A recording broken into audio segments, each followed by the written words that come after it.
জামালপুরের সরিষাবাড়ী উপজেলার ভাটারা ইউনিয়নের জয়নগর নয়াপাড়া জামে মসজিদের ইমাম মোহাম্মদ জামিনুর ইসলামকে মারধর করার অভিযোগ পাওয়া গেছে মোস্তফার বিরুদ্ধে।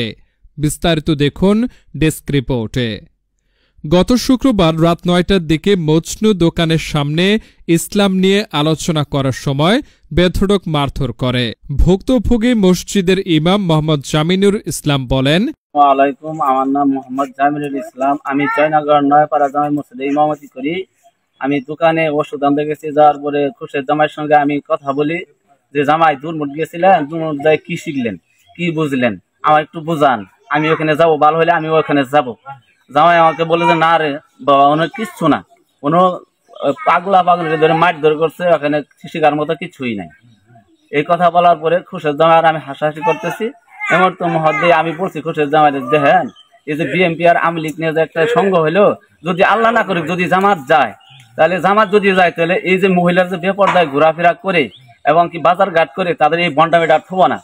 এই শেষ করার পরে মুস্তু সাহেব আমার ধরে মারধর করে। এতে আহত হন আব্দুল আজিজ, সুমন মিয়া ও শহীদ মিয়া।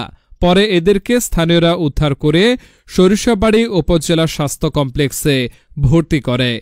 ইমামকে মারধর করার প্রতিবাদে বক্তব্য রাখেন মসজিদের সভাপতি শামসুল হক, সাধারণ সম্পাদক ও ইউপি সদস্য বেলাল খান, সহসভাপতি আবু বক্কর বকুল, সমাজের সুমন মিয়া, খুরশেদ আলম, মামুন মিয়া, সোহরাব আলী, মামুন খান, শহীদুল্লাহ, নূরজাহান বেগম ও ফিরুজা বেগম সহ প্রমুখ।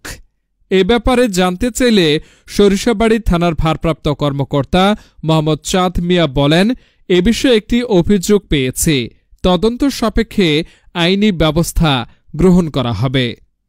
বিপুল মিয়া, দৈনিক জামালপুর বার্তা, জামালপুর।